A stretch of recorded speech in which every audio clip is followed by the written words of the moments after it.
that every single action, including the willful choice to deny the feminine, is motivated by feminine values that need to belong to a culture that is highly chauvinistic.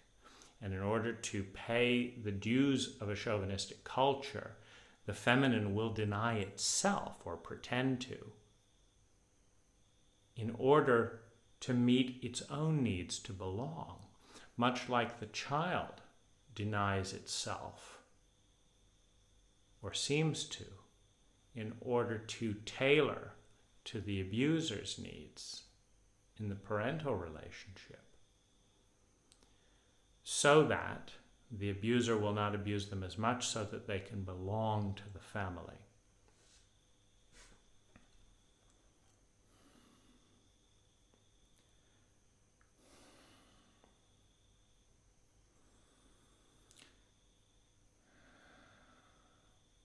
Men have as much soul, as much sensitivity, particularly if they're in the highly sensitive spectrum, which a man or a woman can belong to. In the 10 to 20% of many mammalian species that have a biologically more sensitive mind or brain to process sensation and emotion and thoughts, to be more aware as part of nature's dance with diversity. Ecology is healthiest when there is biodiversity, when there are complex relationships between many different plants rather than monocrops. You know, the Irish potato famine was a tragedy resulting from monocrops, as not a tragedy of biodiversity.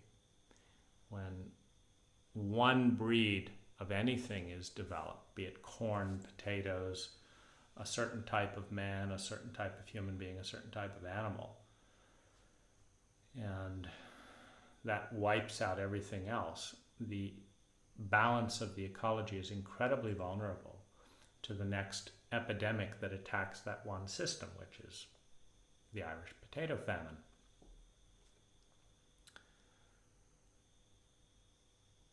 Men are born with as many feelings as women.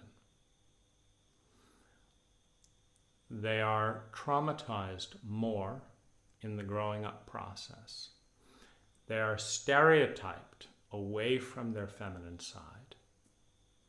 They are bullied and harassed more for their sensitivity and feelings. They are told by men and women alike that they don't have feelings. The illusion of a lack of need, the illusion of a lack of need, a lack of vulnerability, a lack of fear, a lack of shame, the illusion of a lack of pain, maintained in the competition to be more sociopathic within the male cult, within our culture, is maintained by men not sharing the feelings they have with other men so as not to lose status, and not sharing the feelings that they have with women so as not to lose status. Within a chauvinistic culture, when you have as a man a masculine and a feminine side, as I do and each of you do, and a woman has bought into the chauvinistic culture, as most have, we all buy into it unless we very consciously extricate ourselves from the many deep levels and messages of chauvinism. And I'm not just talking the chauvinism between the sexes. It's the much more insidious chauvinism in men and women that says that a woman is more valuable if she's less emotional, more efficient, gets more done, makes more money, than a woman who is highly emotional, highly spontaneous, highly vulnerable, and in a traumatizing and sociopathic environment, much less effective because she's experiencing the hatred and the hostility directed towards her sensitive side, which is in the foreground, which means she takes direct hits. The culture's hostility directly hits the presenting feminine persona in such women, that they are knocked regularly into shock, into shame, into fear, out of balance, and are less effective in a sociopathic environment, though these women have the potential to be the most potent, sensitive, and effective people in a healthy, balanced environment, which they are not provided in most cases from birth to death in our culture, such that they become targets of mockery and derision, examples of what not to be, and clearly valued less than women who have a strong enough masculine trait to lead with that. I want to talk briefly about the meta of this moment as I bring in a little bit of music, a little bit of very simple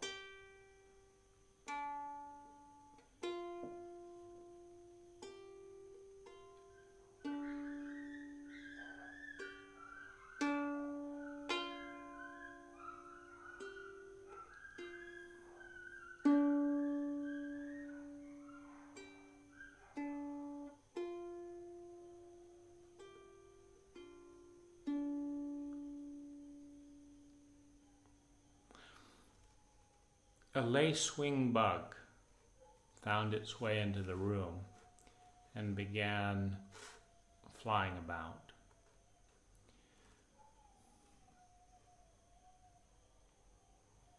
A more feminine consciousness is aware of and has a more circular, it's aware of the space.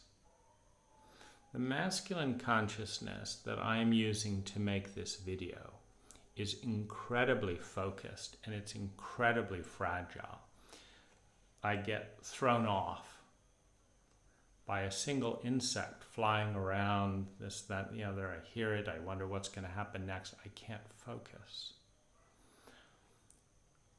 There is a part of me that panics. There's a part of me that goes into desperation. There's a part of me that feels helpless. I don't know when it's going to happen again. I can't contain my train of thought. I cannot control how I come across. I can't stand point.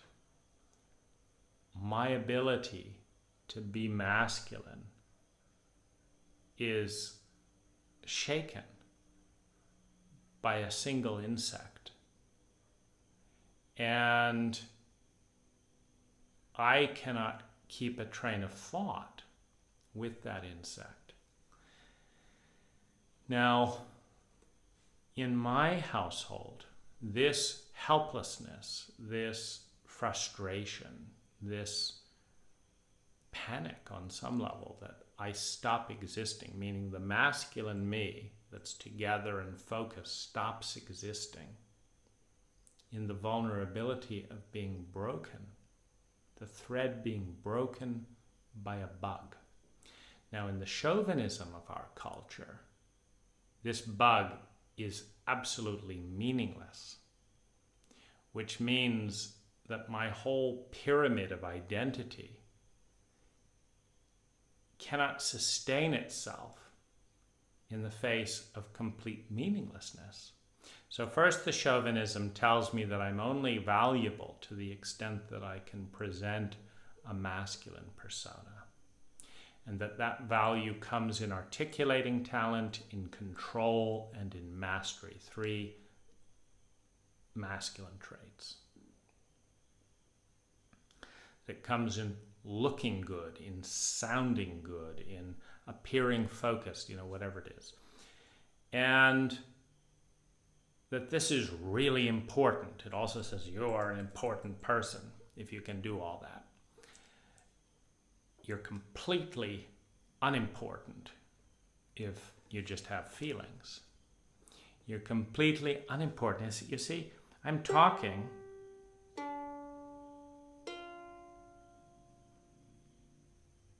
and the reality is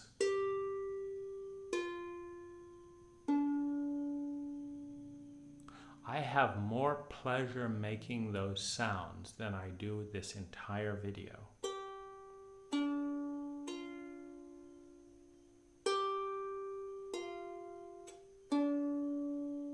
But I live in a world that will honor these little mouth noises, that will honor the tapestry of thought, and will call me a fool, a waste of time, unimportant, certainly an unskilled musician, as I get to know my ukulele.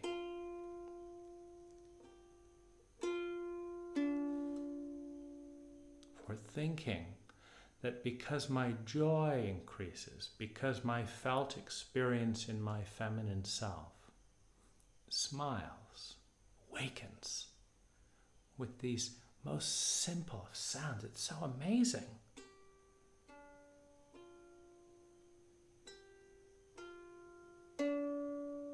And this one's my favorite.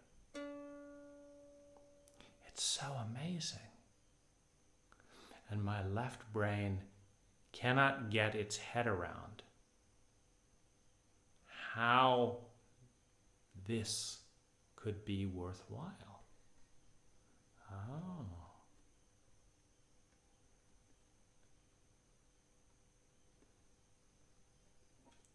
I hadn't noticed it. Must have shattered when it fell off the wall. The joy of these sounds. This is my favorite one. Is so happy.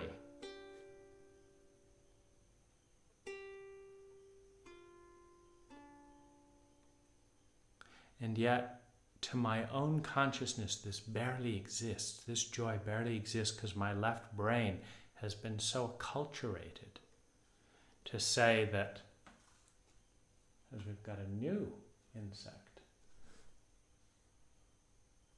You see, I've lost. As I've got a new insect. And my point is that the amount of humiliation directed by my father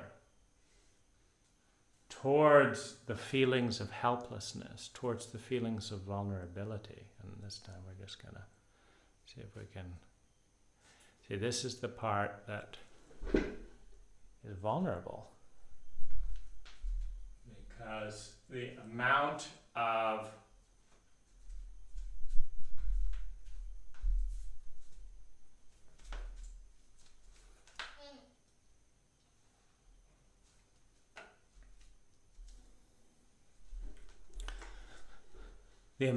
hostility directed at these feelings of impotence and helplessness from my father towards me means that I don't experience this insect as despair or helplessness. I go immediately into rage and hostility towards the insect for taking me into the domain in which my greatest humiliations and my greatest violations and abuses were perpetuated by my father, to such an extent that the feeling of helplessness itself is associated with the shame of having my helplessness abused, which is so painful that I cannot be present for the shame, so I go into rage.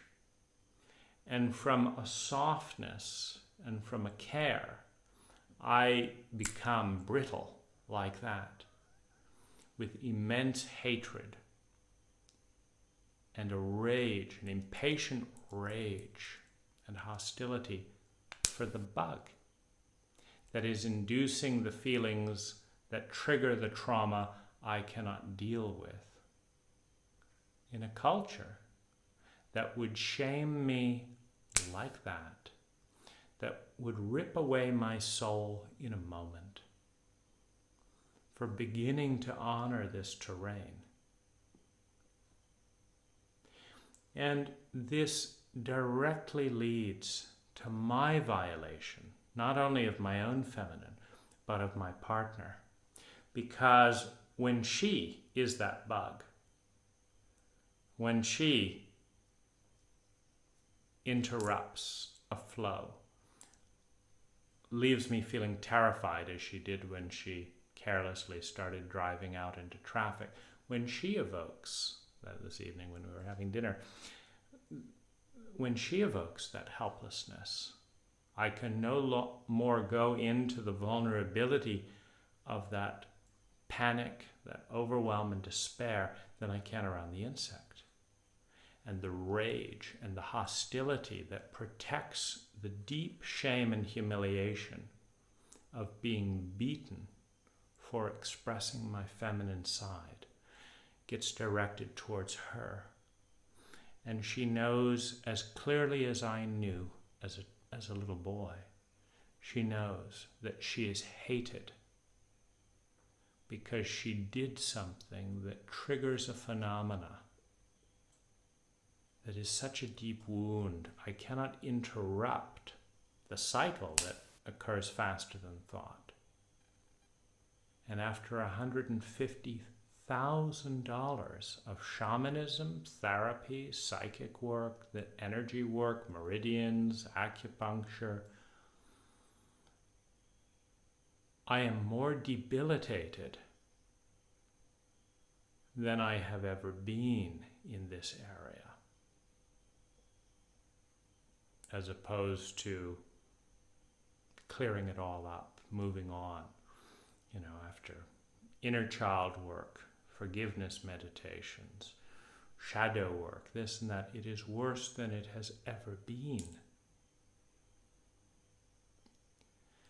And I do not have the container capable of holding that degree of helplessness, that degree of despair, that degree of profound grief of a 2-year-old boy, of a 4-year-old innocent boy being beaten and hated and humiliated for expressing the grief of the feminine, that I caused my father, that I caused my mother to feel the helplessness of their PTSD. And they hated me for doing so. They wanted me dead for doing so. And I received the full body of their hostility and their hate at a level that I cannot be present in my body and feel. And the part of me that wants to die is doing it to protect my parents' wishes to kill me. And more recently, protecting the high facilitator's desire that their shadow was not seen at whatever cost. And that suggests their pleasure in my death, because that is the only way that this shadow stays invisible. I tell the truth in my life. I speak about my experiences unless I'm dead.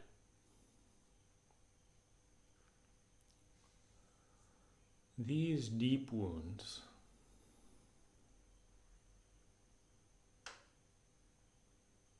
are not honored in men because the culture tells a lie to each of us that this never happened, that if it did, we get over it. Real men, at least, get over it. If they can't, it's their fault. And in shaming one generation after another, the cult of abuse stays immune from change.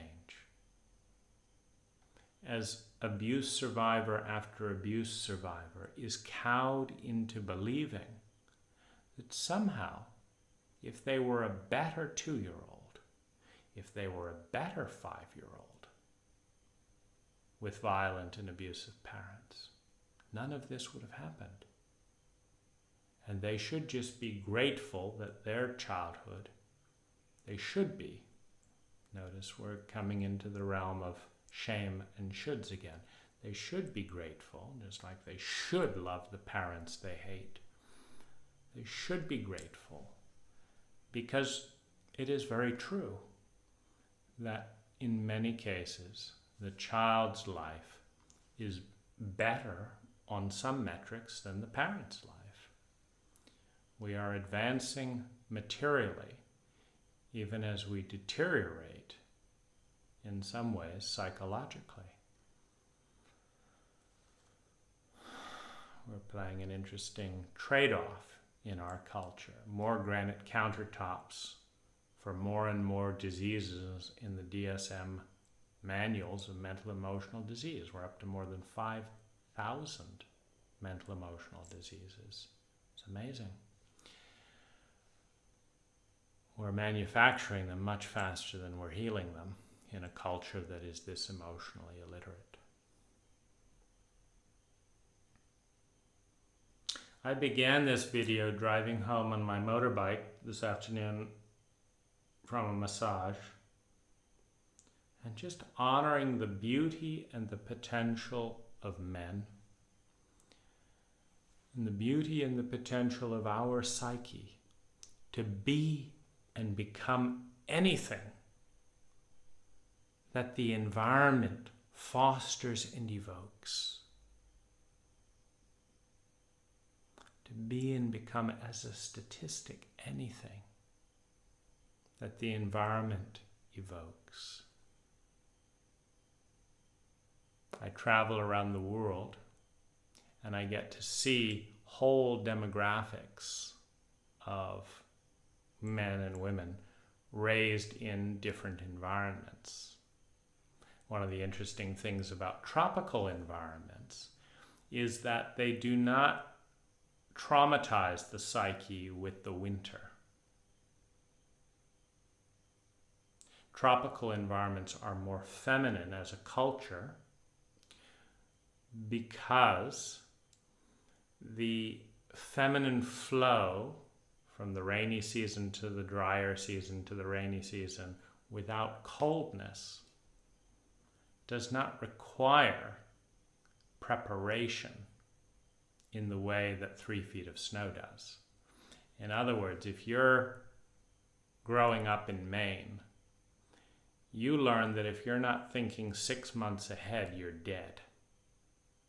But if you're growing up in the Philippines and Thailand and parts of China or parts of India, you learn that if you don't think 6 months ahead and plant vegetables, you throw a fishing rod out and sit under a palm tree. And so strategy and lineal thinking and lineal relationships with time are more masculine. Spontaneous presence is more feminine, doing what one feels like in the moment. You see, there never is a moment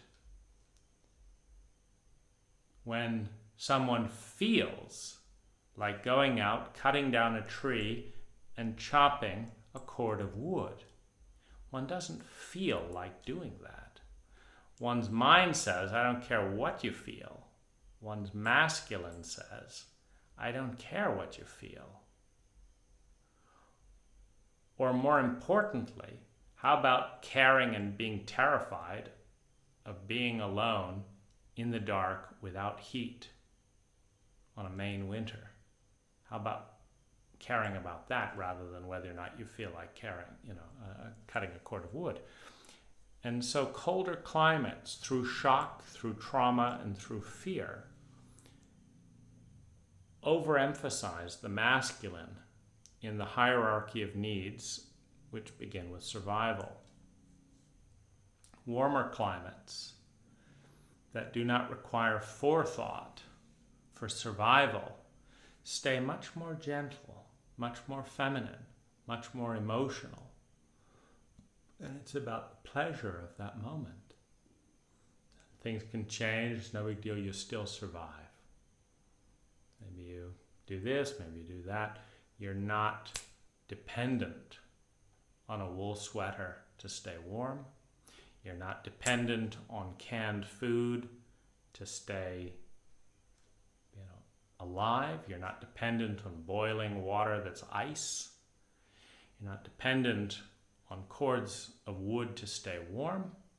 You're not dependent on buying snow shovels and supplies to get out of a snowdrift. It's very easy. It's very close and attuned to the feminine. And so one learns that by spending time with Americans, by spending time with British people, by spending time with Danish people, with Thai people, with Italian people. One learns about the influence of environment. And the seeming rugged individualism of America as a dogma, which is perpetuated dogmatically within America, is no longer as meaningful or sensible, as a paradigm, than that it is just another cult. In this case, the cult of brainwashing people into emphasizing this trait of rugged independence and rugged individualism, which is also pretty strong in Australia, where that trait is deified by the cult and necessary in the environment, that mentality. But is not in other cultures. And it is accidents of birth that determine which parts of the psyche come forth. And if that is extrapolated out into its fullest extent, we can connect the probability fields of each culture with the phenomena as a statistic within that culture. That the hyper-masculinity of the United States leads directly to more violence, which, as a statistic, leads more Americans to participate in violent crimes than, say, Thai people or some other demographic. In this way, a culture is responsible for the parts of the psyche it evokes as statistical probabilities within its people. And the culture of men in the United States is a sad one, not because of the genetic material of American men, not because of any innate predisposition, but because of the hyper-masculinity and the deeply ingrained male chauvinism combined with the systemic level of emotional illiteracy that is maintained by insisting that not a single hour of high school, when adult men are, when you and I are coming into our hormones and the intensity of our emotions, when our shame is blossoming, when our humiliation is flowering right and left, we are told to ignore every single thing we feel and to look at algebra and look at calculus and look at studying and memorizing this date and this date in skewed history. And it is a protocol of desensitizing and going unconscious in the feminine and over-prioritizing often irrelevant data. When's the last time you used algebra? I've never used it in my entire life. So why has so much time been devoted to that without learning the biology of hate, the environment that induces hate, and how to heal it? Why are we having a war on terror as a culture that includes terrifying millions of Iraqis and killing 500,000 innocent Iraqi men, women, and children? Why are we having a war that creates terror on terror? Because we are emotionally illiterate, because we do not understand how to create hate and how to diffuse it. And so we are spending trillions of dollars creating debt and environmental desolation for the next generation.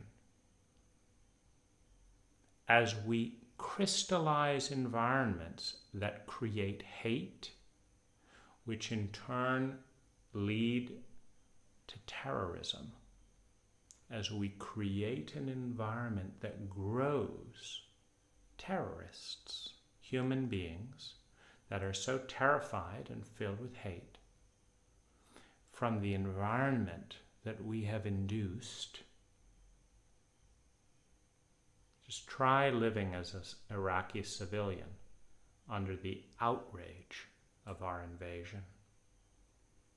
And if you can feel peace and wonderful and all that and do the Dalai Lama's thing, great.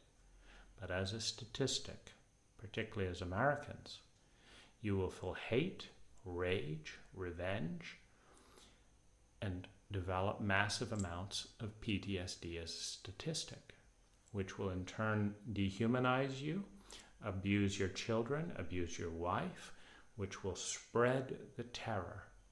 It is not a war on terror. It is a war that creates terror. And the terror grows. And as emotionally illiterate Americans, in a culture that denigrates the feminine and refuses to teach a single hour of emotional literacy, we don't see it. Not because it's your fault as men, but because the war on terror has already been conducted on your feminine to such an extent that she's in shock. And what's been done to you seems normal to do to someone else.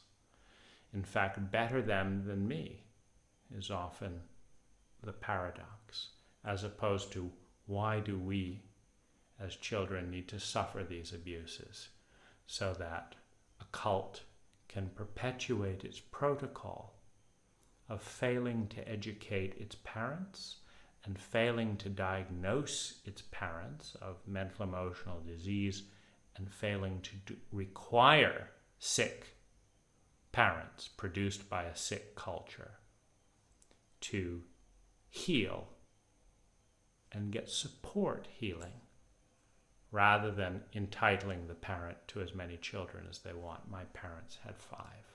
3 of us are suicidal. Why? It makes sense only in the context of shame, chauvinism, and emotional illiteracy. And this is what is handed to you as a man.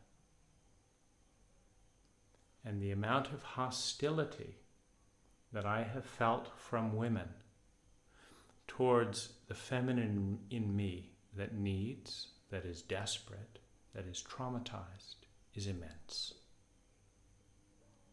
Chauvinism goes much deeper than gender.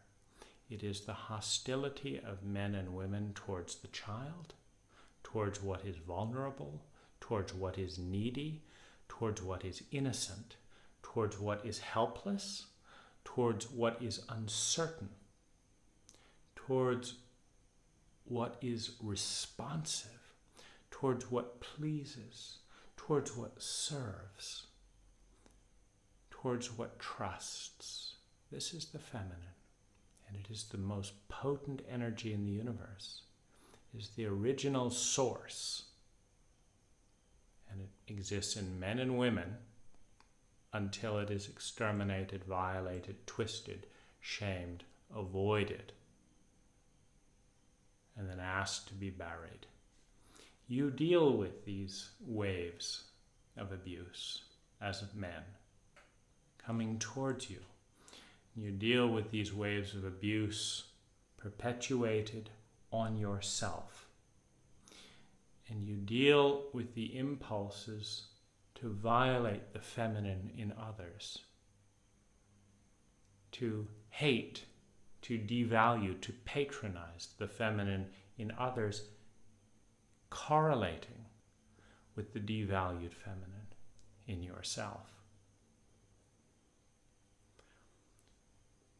Cultures that do not want to take responsibility for their blind spots and their impact on themselves single out and shame the individuals, such that in America we attack people who have self-pity. We attack people who allowed someone to hurt them because they didn't know how to stop it. A woman gets raped. Often the first question is, "You were such an idiot. Why did you go to his house?" As if somehow it is a given that we live in a sociopathic culture. We're not even going to touch that. Why should we? Let's just carry on with producing rapists the way we do, and then attack women for being stupid enough to actually trust a man. As opposed to saying, your trust is beautiful. Your innocence is beautiful. And isn't it outrageous that we've allowed and created another generation of shamed, chauvinistic men who are just perpetuating the violation done to their feminine self onto women? Why wouldn't they? Why would women be treated better than you are treated? Why would the external feminine be treated any better than your internal feminine? It doesn't make sense in a symmetrical, integrity-producing brain.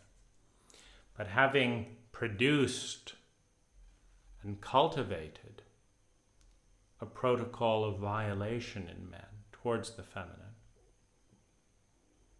the cult turns right around and shames and blames and attacks men for externalizing their wounds, rather than helping men to lift the shame that was never theirs. And I honor you as men for wending your way through this minefield, for the areas you've become unconscious to survive. I honor you for your conscience, where you're fighting bits of the culture you don't fully understand, but it doesn't feel right. I honor you for your desire to bring love and joy to women at a level much greater than the love and joy that was given and brought to your feminine self as a child and as an adult. I admire and appreciate your desire to love and serve and protect the feminine, and understand that you cannot do that without loving and protecting the tenderness within your own heart. That it is almost impossible to honor one's own inner feminine when the systemic messages of shame, trauma, and abuse have bombed that domain within our psyche as men, such that when we start to open our eyes and feel into that region of the self, it is the burning of infants, the smell of burnt flesh. It is the women and children of Vietnam that starts to waft into consciousness. And the horror of dealing with that as men, alone and isolated, told that we do not have feelings, shamed and humiliated for close, affectionate male friendship, shamed and rejected for having needs and vulnerabilities.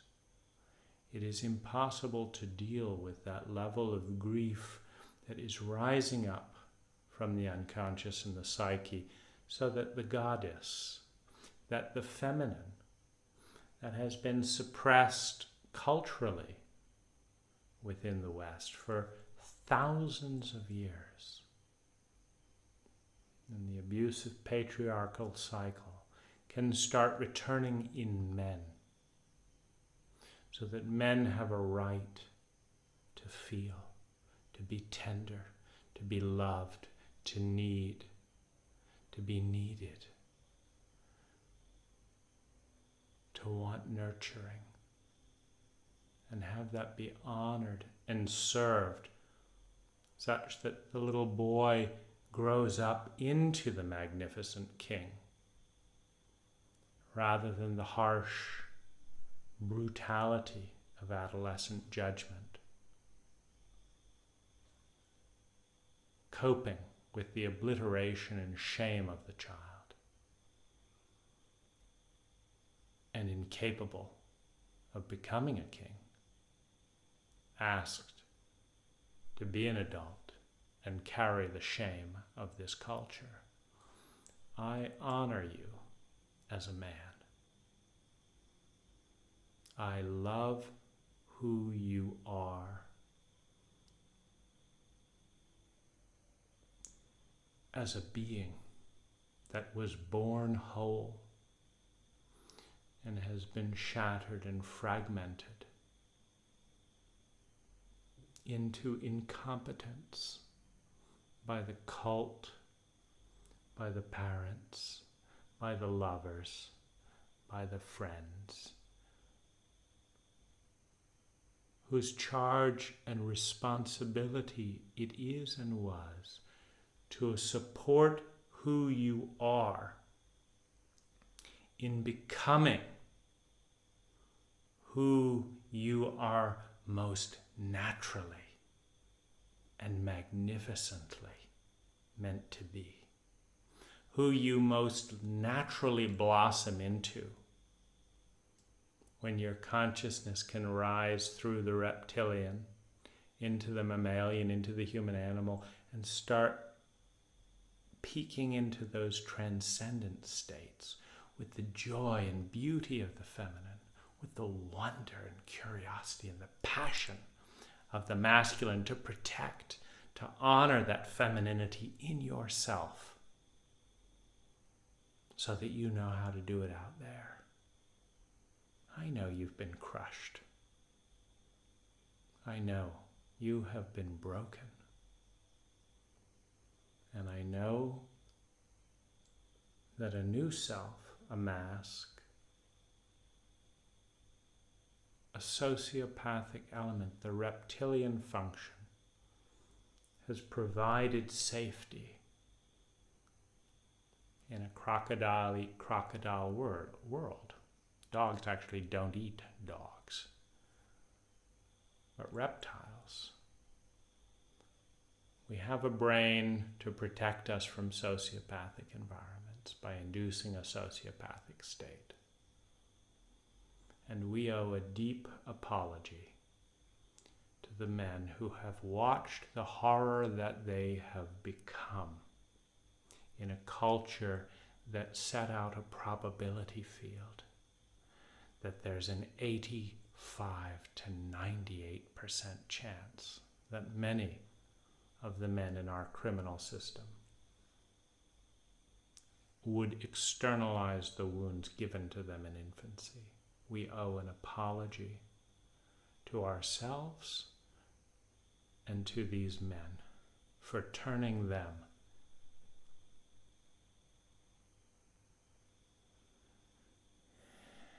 into the bearers of our denied cultural shame and into the externalization of the abused feminine that was given to them with the message that you are worthless, you have no value. It is the most natural thing in the world to love and be loved, to transcend the individual ego and be of service when the environment is devoted to meeting the needs of you and of individuals, to feel secure in physical survival, to have the certainty within a culture that you will not be shamed or ostracized or want for basic food, nutrition, health, and housing. Basic. A teepee and a delicious vegetable soup will do. The certainty of physical survival is what lifts a culture out of its reptilian state into its dance with love and belonging. And when those needs are satisfied with emotional literacy, we lift up into esteem and into self-transcendence. This is our nature as a species, as human beings, as spiritual beings, with endogenous DMT capable of inducing profound awareness of our interconnectedness. This is who we are without the trauma protocols and dissociation and shame of our cult, without the stereotypes foisted upon men by men and women alike. I wanted to close in what is intended as an honoring of you as a man navigating this probability field. I want to close with a few thoughts, but also bringing to light a little bit of the defense structure of the culture. If you've been involved, as I have, with personal growth and men's work, one of the thrusts, be it in the Marines or in different circles, is to hold yourself 100% accountable for the feelings of your wife, for the success of your marriage, for how satisfied your partner is sexually, for the amount in your bank account, for what you know and don't know, for whether you're popular or not, for whether you're employed or not, and the following. To, in short, hold the individual and hold the masculine side of the individual accountable for the entire ecology in which one exists. And having grown up in a context in different continents and different communities and cultures, Um, I think that once one segments the areas of one's reality in which one has influence, so for example, with a girlfriend or partner, um, you do not have influence over who her parents were. You do not have influence about whether or not she becomes aroused by being shouted at, spanked, handcuffed, caressed gently, told she is beautiful. You do not have influence over whether her primary love language is touch, words of appreciation, gifts, acts of service. What you do have influence over is, for example, the choice to read or not read the 5 love languages. What you do have influence over is whether or not to ask a partner. Let's say you are a magnificent healer in the areas of touch. Well, that is wasted on someone who does not let in love through their body. It is deified in someone with a primary love language of touch. And so that's a useful question. And so to that extent, there is a roundabout way where one can end up responsible. I had no interest in the recession in 2008, but my business went down 50%. My influence was, what did I do to counter that? I joined, NBI, a network organization, and generated $60,000 of work that way. But then I left it to write a book and generated another $100,000 after that. In the process, my business went up. So there is a response lag. I'm responsible for, in that case, having around $15,000 in the bank so that I had time to panic, respond, and get to work to balance out the recession. Bill Gates has put $30 billion in Microsoft's accounts for that same reason, for emergencies, for crisis. You have the choice to study the history and patterns and cycles within a given field. If you study the history and cycles of marriage as a statistic, from books, for example, John Bradshaw has a nice book on post-romantic stress. After the hormones leave the relationship in roughly 18 months, and your partner starts rejecting you sexually, if they ever fully passionately embraced you, there is a crisis, there is a rejection, there is a sense of betrayal that can lead to the end of a marriage, or it can lead to post-romantic growth. You can study that, anticipate it, pick a partner who likes talking about stuff like that, or you can pick a partner who has no clue and doesn't want to have a clue, and you have those choices with their trade-offs. Younger person, perter breasts; older person, more self-aware as a general rule. So there are influences. But the responsibility, it's very important to understand the indirect nature. For example, I'm in Thailand because I like people smiling at me. And in Thailand, it's only the foreigners who don't. So I'll see a foreigner walking along, I'll say hello. They'll look at me as if I don't exist, reminding me of America or some Western culture, and they will spend energy letting me know that I don't matter. And I'll say hello to a Thai person, and they will spend energy letting me know that I matter and that I exist. And because of the amount of shame and abuse in childhood, and because of the amount of shame and disowning with the high facilitators that say you don't matter, you don't matter, you don't matter, the idea that I matter makes a big difference to me. And so I'm fortunate.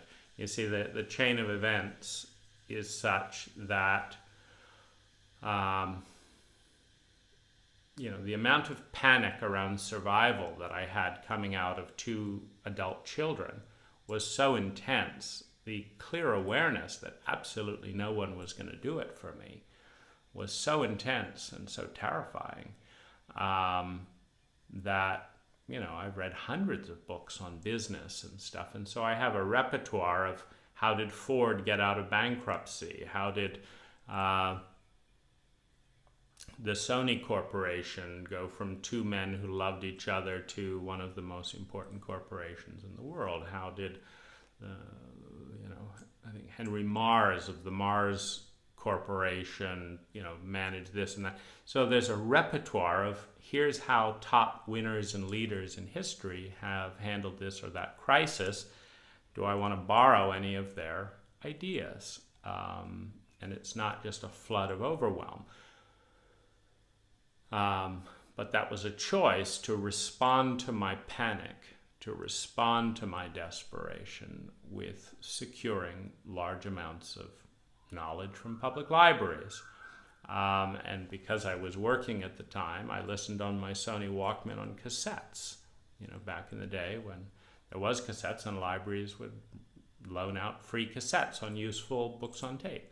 So there is a way, but be aware of the probability field, meaning that you are born into a country, if you're American, that has 99.9% emotional illiteracy, meaning you will have to talk with more than about 5,000 Americans before you find one American who in a social context is fluent with the full color wheel of emotions, can articulate the full color wheel of emotions, and can relate to their own and other emotions as a chemist. What do I mean by a chemist? Well, we talk about chemistry. It's actually an apt metaphor. For example, you have to have terror involved in the mix or there is no hate. You cannot create hate without an admixture of terror. If you eliminate the terror, the hate settles, because it is the combination of helplessness and terror and betrayal or dissociation. It is other people dissociating from you, parents, teachers, bullies, etc., in a situation in which you experience yourself in your feminine in a completely helpless state, terrified, and no one will help you. You are helpless because that help is withheld, and you are shamed rather than hurt. So if you feel hate inside, you don't say, why am I a hateful person? But rather, what has occurred in the environment that has terrified some part of me, that has shamed some part of me, that leaves me feeling helpless to get out of that terror, and leaves me aware that my terror and helplessness is disowned or actively targeted by the people in my community, my family, my supposed support people, etc. That I'm actually being shamed by being left alone in this state. And if you, I feel enormous hatred and hostility. Okay, that's how that was mixed. And so you can hold an environment responsible for the amount of hatred in it by the amount of helplessness with terror that is induced by that environment. Bullies in school create hatred, for example, because if you have a classroom in which the teacher is a chauvinist and so doesn't protect the feminine in themselves or otherwise, in which the students are chauvinists, embodying the cultural doctrine, and the helplessness of a victim of bullying is not responded to with aggressive protection, but is actually facilitated by an abandonment, and then shame is dumped on the victim as opposed to the cult that facilitates the abuse cycle. you will have enormous hatred in school shootings. Well, do we have enormous hatred in school shootings? Oh, we do. So America is an environment conducive to hatred and school shootings because it is conducive to inducing terror, helplessness, which turns into hate, which is not medicated, meaning the environment is not transformed when hate emerges. And so it turns into revenge and violence. So if you understand that and can articulate it and can watch it occurring in yourself when the person you need at the most vulnerable emotional point turns against you and attacks you rather than supports you, and you can say, oh, okay, I've taken 3 incremental steps towards violence due to the hostility of my partners towards their own feminine side projected onto me. My feminine side needs support, and I am being gunned down right now. And then she's bringing in 3 of her friends, and I feel helpless to engage this and that and the other. I feel gunned down again. I am moving towards hatred, which is a step towards violence. So what am I going to do? Am I going to disown, yet another relationship because this is not the 1 in 5,000 American woman who is emotionally literate? Or am I going to educate her? Am I going to ask for help? Am I going to go to another country? The options are not abundantly, nicely laid out for you. But these are some of your options, and they're not good as a statistic.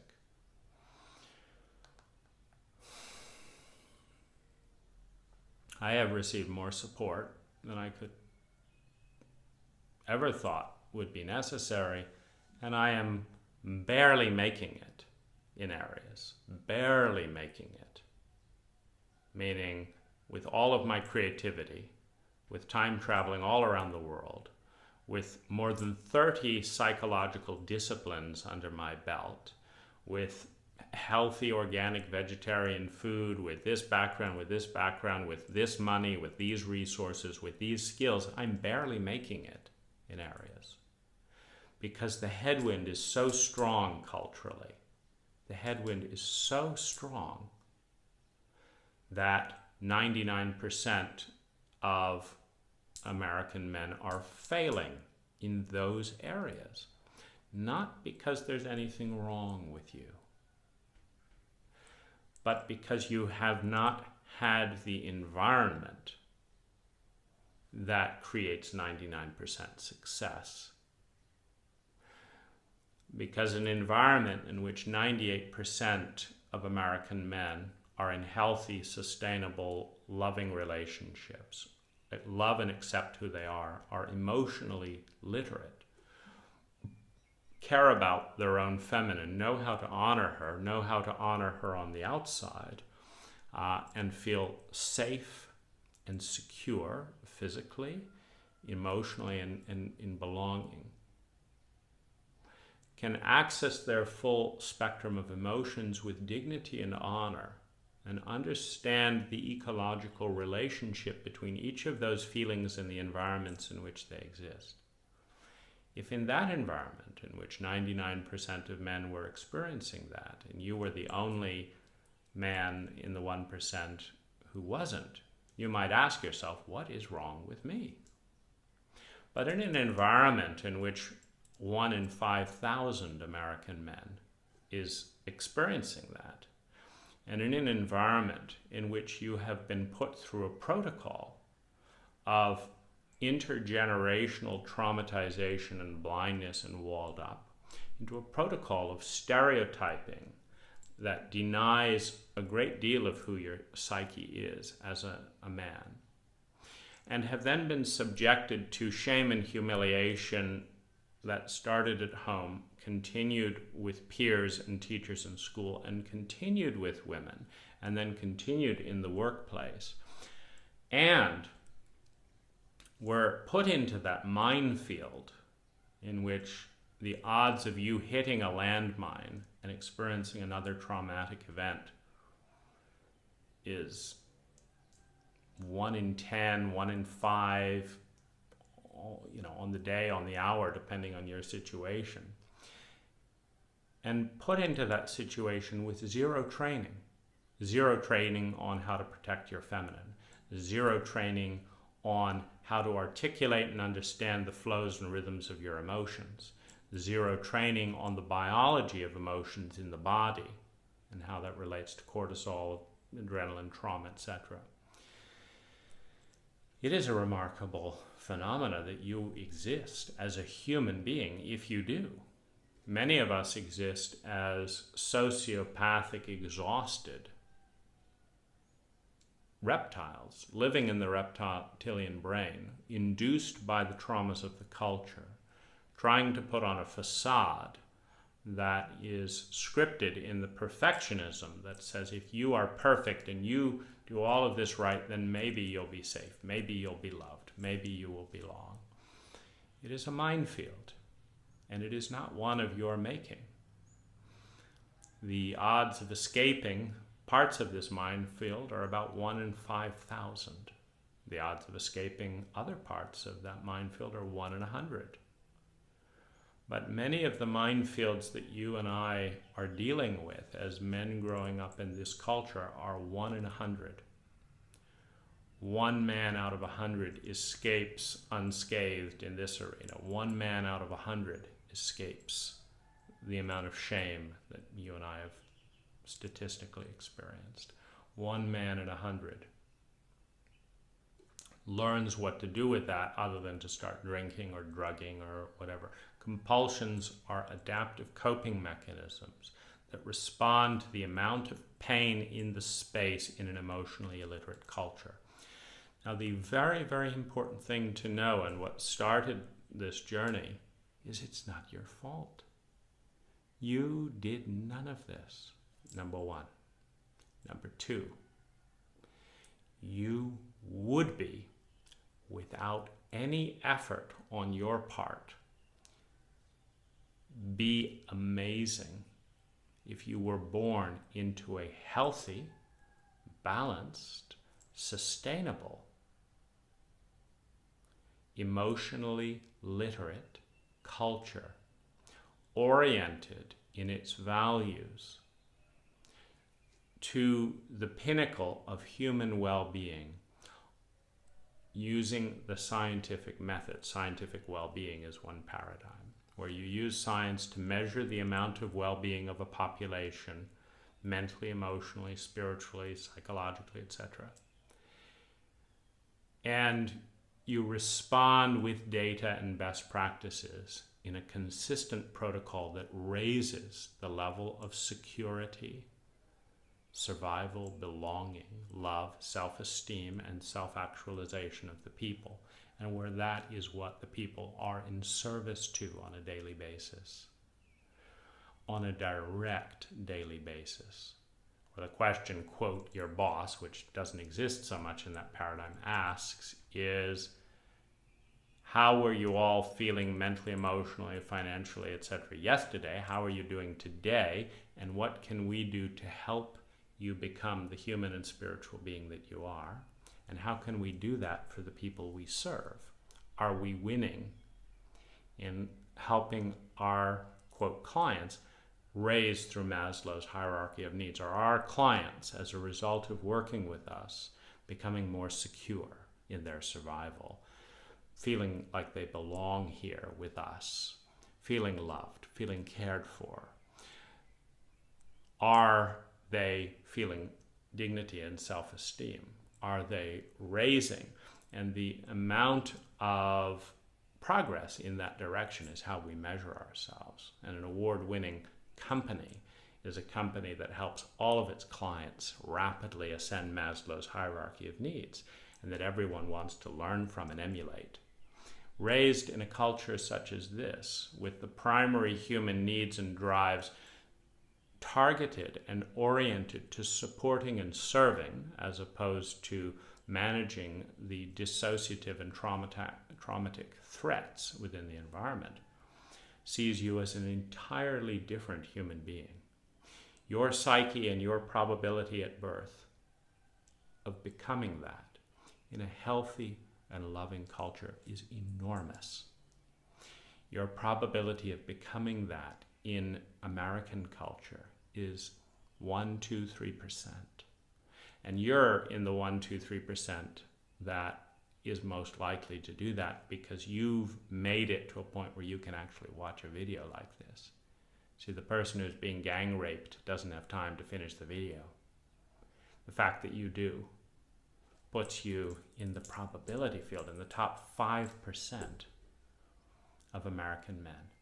But that's not good enough, meaning the real work is to create environments and cultures in which 99% of men feel these things, have these experiences, and participate in laying the groundwork for a future in which these things occur.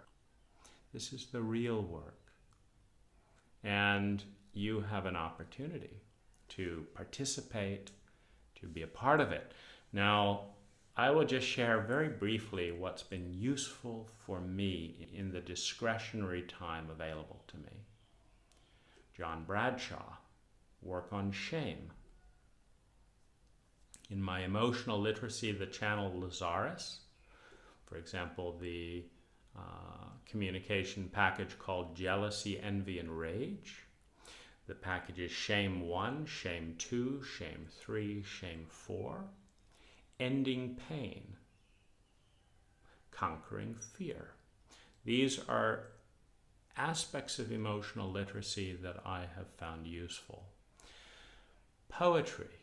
I've written more than 5,000 poems in the most simple of ways. 20 minutes a day of whatever comes out of the images of my feminine self. No judgment. An interest in learning and understanding. Why did this image come up? They're like dreams. Marion Woodman's work on dreams, somewhat useful. As a lifetime of honoring the feminine and growing old, Marion Woodman, very useful. Robert Bly, Iron John, useful. Honoring your masculine self, honoring the grief that we all know deeply as American men. The grief that has been handed down to us by grandfathers and great-grandfathers who did not have the skill to grieve the rape, the murder, and the denial of their own feminine psyches expressed in our relationship with the earth, with the Indians, with black people, with ourselves, with our children. These wounds have accumulated, and in the absence of grief, in the absence of ritualized honoring within the culture, they are handed to you as they will be handed to your children until there is a generation capable of coming to consciousness and dealing with the wounds of the culture. Grieving, learning to grieve, learning to weep, spending time with our veteran men who represent the most dishonored group in our culture because their feminine selves are decimated, particularly our Vietnam veterans. So this is a direction, an hour a day, 2 hours a day. Poetry, music, writing, speaking, grieving, weeping, rituals, learning, patiently, over the next 30 years, patiently, an hour a day, 2 hours a day. Most healthy, non-chauvinistic tribes spend about 1/3 of their energy digesting, processing, and alchemizing emotional energy in the tribe through dance, through ritual, through shamanism, through meditation, through gossip, through talking. They process the energy and come to awareness in it in a way that we often do not in our obsession with shaming so much of who we are. My blessing, my honor to you as one of the most courageous souls, entering life, with probability fields stacked this highly against you. And I want to leave you with a final thought. A hospital that has doctors that do not wash their hands, that uses rusty knives for surgery, that reuses needles, that mixes up its arsenic and its penicillin, that does not buy from reliable sources, that does not have clear expiration dates, that does not do a thorough diagnosis, that doesn't speak English, kills more than 80% of the people admitted to the hospital. And if you survive that treatment, it is a matter of luck and heroicism. An American man that does not receive a single formal hour of emotional literacy, doesn't speak the language, that is actively bullied, shamed, and humiliated for connecting to his emotions,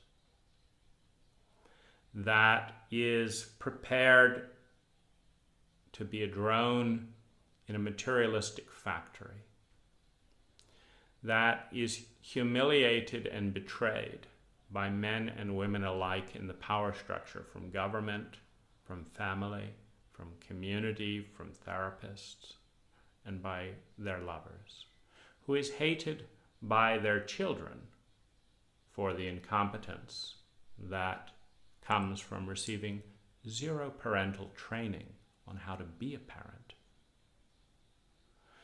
that murders animals and of course is a business that participates in the rape and dishonor of the environment on a daily basis, that is loaded with sugar, that is sold drugs of sex and pornography, alcoholism, cocaine, methamphetamines, that breathes more than 80,000 chemicals permeating the environment and is born with a higher chemical load in the body than any other generation, that is fed fast food organized for speed and the gaining of weight rather than consciousness, has a less than 1% chance of escaping that culture, unscathed by the shame, unscathed by obesity, unscathed by compulsion and addiction, unscathed by the horror of the rape of the feminine self,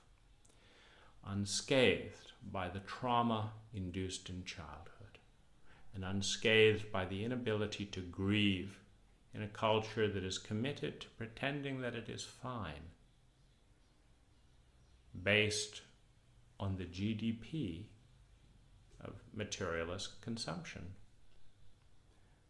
You have about 1% chance of escaping that probability field unscathed.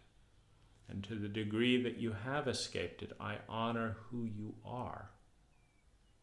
And to the degree that you have failed to extricate yourself from your culture, from your family system, from the wounds of the culture, from the blind spots of the culture. This is not who you are. This is who you have become in a sick hospital. This is not who you are. And who you can become, who you are, if you, in some miraculous way, in some systematic way of fighting and protest, differentiate yourself and grow, leaving the country, pulling out of gossip circles, leaving a job, forming a craft, playing music, writing poetry, grieving and weeping for the losses that are all around you, that are not personal to you but are all around you. Writing, sharing the tragedy, bonding to the extent that you can find human beings capable of bonding in the depths of emotion and grief.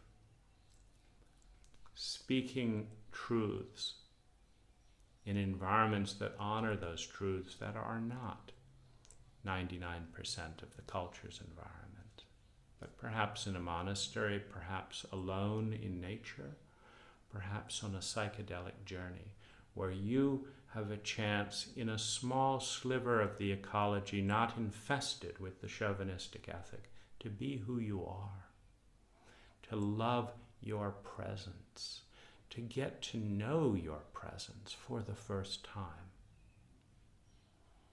I celebrate who you are. I celebrate your victory.